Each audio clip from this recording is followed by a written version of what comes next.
Uzun yıllardır İslam dünyası için kanayan en önemli yaralardan bir tanesi Kudüs'tür. Kudüs, Müslümanlar için sadece bir coğrafya değil, aynı zamanda inancın temel kaidelerinden bir tanesi.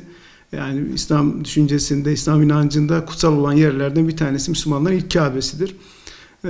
Yaklaşık bir 80 yıldır çok önemli bir sorun olarak dünya gündeminde, Müslümanların gündeminde yer almaktadır. Yani bu açıdan bakıldığında Kudüs sadece Filistin'de yaşayanların bir sorunu değildir. Bu tüm Müslümanların bir sorunudur. Bunu bir defa bilmemiz gerekiyor.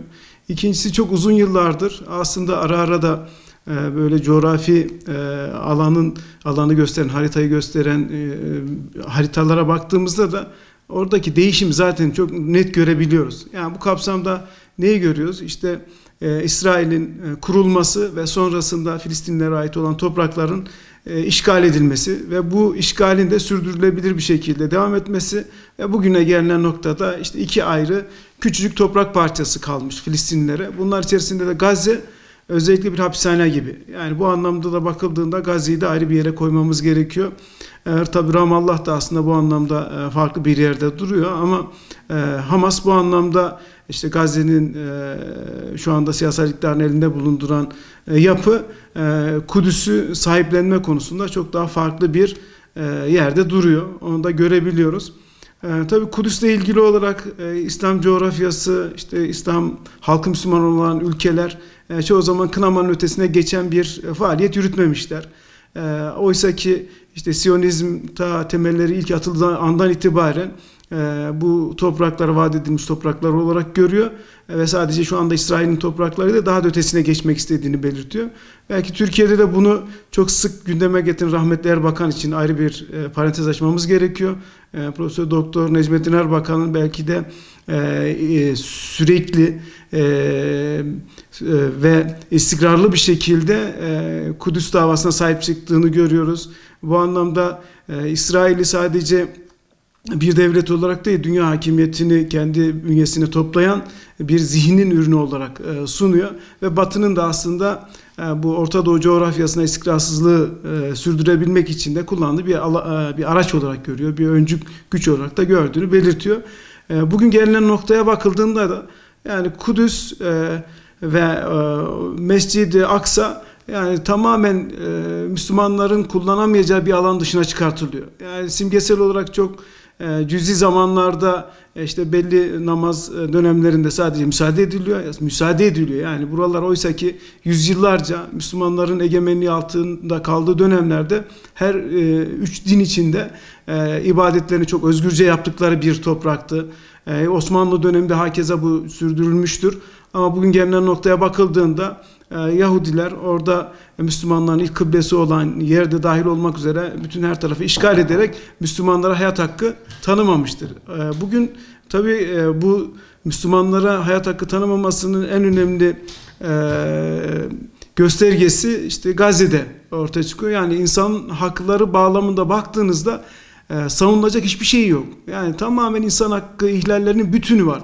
Yani insanlar için en değerli olan işte yaşama hakkı, onun düşünce özgürlüğü, ibadet özgürlüğü, ifade özgürlüğü, bırakın örgütlenme özgürlüğü ve diğer özgürlükleri, bunların tamamı kullanılamaz halde.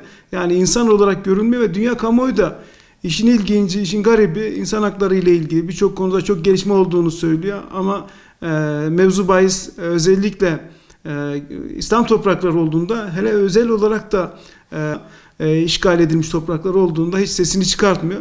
Bugün gelinen noktada da aslında biz bunu yeniden gündeme neden aldık?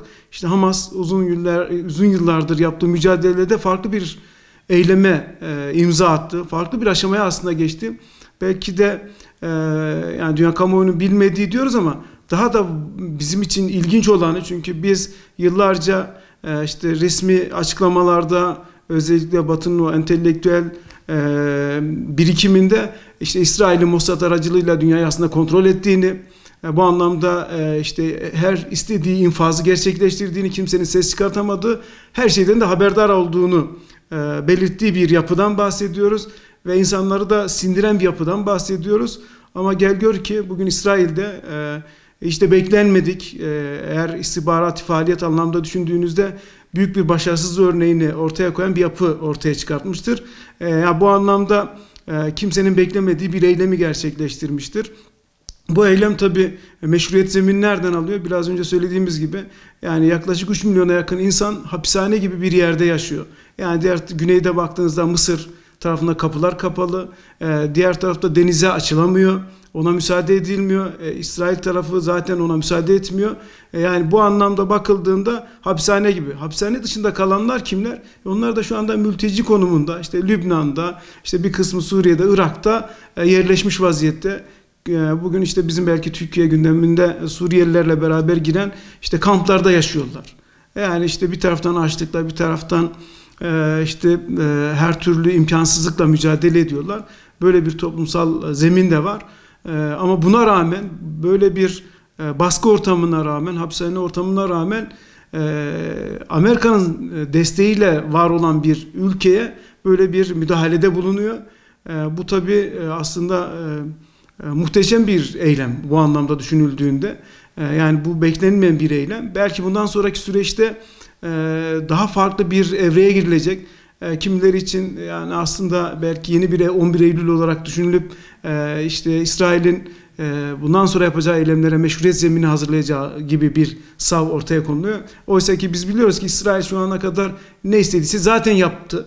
Kimse de ses çıkartmadı.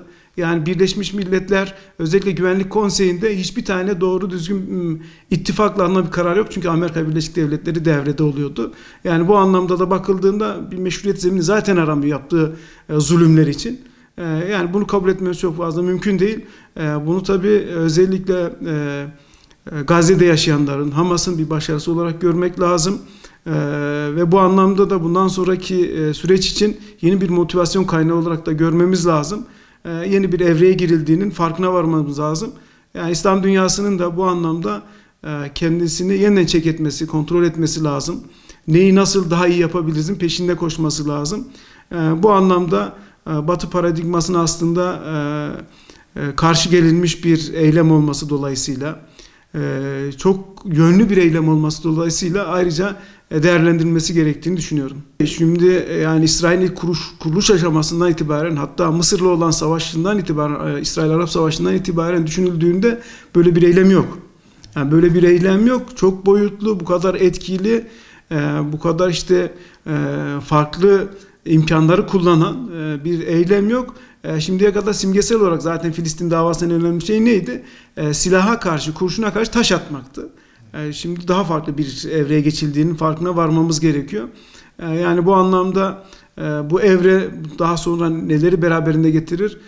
Tabii bunu göreceğiz ama burada tabii birileri tarih yazarken birilerinin bunu sadece sözleriyle, sadece kendi gündemiyle değerlendirmesi de kabul edilebilir bir şey değildir. Çünkü yani milyarları aşan bir İslam coğrafyasından bahsediyoruz. Yani bu anlamda Gazze'ye sahip çıkması lazım. Hamas'a sahip çıkması lazım. İnanç bunu gerektiriyor. Onu da özellikle belirtmek istiyorum.